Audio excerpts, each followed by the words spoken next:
Hello everyone, I have to tell you how excited I am today and what a fantastic day we're having here in the Burlington High School greenhouse in Burlington, Wisconsin. We're located in 7B.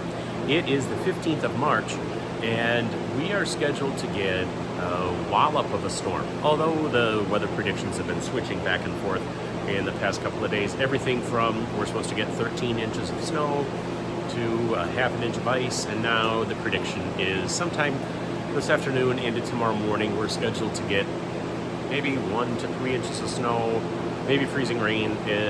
Just kind of have to decide or see where it goes. What I can tell you is that is not atypical weather for the zone in which I'm in. But the thing that I'm excited about is not that storm, it's that I get to be here in the greenhouse.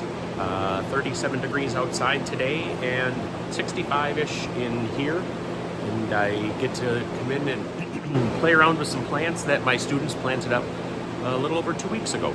So I'm going to go through and do a little update on some of the plants.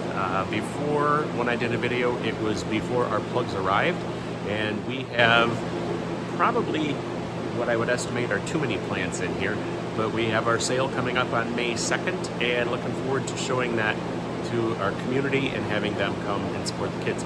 Let's have a little update on some of the plants. Just as a bit of a foreshadow, I thought I would show a little bit of our verbena that we're growing up. There's a couple of those that probably need to have their flowers trimmed off of there. And then we get into our impatiens, and we'll obviously watch these for whether or not they have too much sun, not enough sun, and we can adjust that spacing based on that. Lastly, this is our mint table and our vine table. We have a bunch of different styles of mint, and they smell absolutely fantastic. One of the things that I'm most excited about is this table right here. And this is our table of grasses that will be used hopefully as thrillers if somebody's going to use those in their pots. Otherwise, they do work well in as in-ground pots. Some of these in other zones are actually considered perennials, but we in Zone 7B consider them annuals. So I have some canna.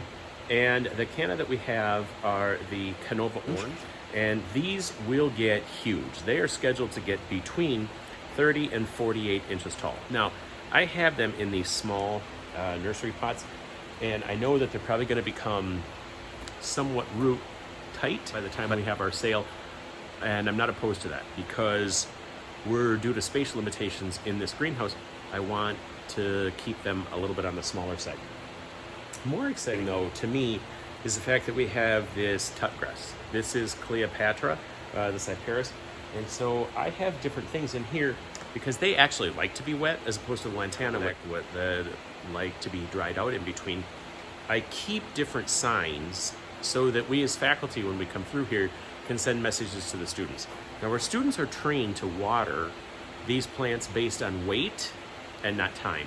One of the things we found over time is that students tend to want to water every single time because they have the idea that plants grow with water and sunshine. And while they're not wrong, they also need oxygen around their roots. And if you drown them, they don't get oxygen or air down around their roots. And so we try to teach them that, allow them to dry out a little bit, except these. And so we leave a sign, which is backwards for you, but it says water every time. So that the students know when they see this particular plant, you should water it every time.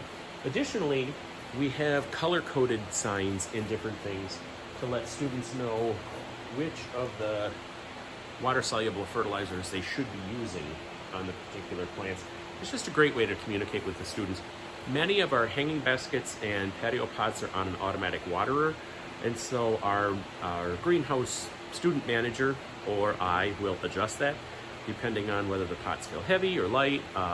We're still real early, March 15th here in Wisconsin, so they don't require a ton of water right now, but within the next month the sun's going to be out, going to be pretty intense, and we're going to have to water much more regularly. But again, watering by weight is way better than watering by time. Additionally, some fun things as I'm starting to be planted a little deeper, I think. The Cordyline Red Sensation make great thrillers, and so do the rubrum. The grasses right here. They see the tag has fallen on this one. I'll try not to put it back in. yeah, those are some fantastic grasses that we have and things that we'll use for the thrillers in our pot. I hope you've enjoyed this video with just a couple of flowers, the lantana, our grasses, and verbena that we have growing in our Burlington greenhouse. Thanks for watching the update. Continue to watch this channel for updates. I'll give you updates as the plants are growing and see how things are doing, and maybe you can share what some of your favorites are, and I'll be glad to highlight some of those as we go through this year's growing season. Spring is right around the corner, folks.